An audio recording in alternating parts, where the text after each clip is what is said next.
রাজ্য মেডিকেল কাউন্সিলের রেজিস্ট্রার মানস চক্রবর্তীকে অপসারণের নির্দেশ দিয়েছেন স্বাস্থ্য সচিব। বিনা অনুমতিতে বছরের পর বছর রাজ্য মেডিকেল কাউন্সিলের রেজিস্ট্রার পদে আঁকড়ে রয়েছেন মানস চক্রবর্তী। আরজিকর কাণ্ডের পর মানস চক্রবর্তীকে অপসারণের দাবিতে সরব হয়েছিলেন ডাক্তারদের একাধিক সংগঠন।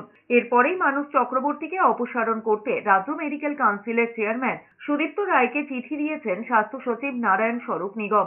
এদিকে শান্তনু সেনকে পদ থেকে সরাতে স্বাস্থ্য ভবনে চিঠি দিয়েছেন সুদীপ্ত রায়।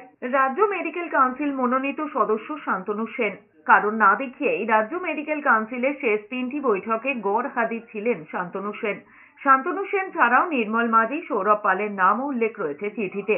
6টি বৈঠকে গড়মিল থাকায় মেডিকেল কাউন্সিলের আইন অনুযায়ী ওই পদটি এখন ফাঁকা। শান্তনু সেনের জায়গায় ওই পদে নতুন কাউকে মনোনীত করার দাবি জানিয়ে স্বাস্থ্য ভবনে চিঠি দিয়েছেন রাজ্য মেডিকেল কাউন্সিলের সভাপতি সুদীপ্ত রায়।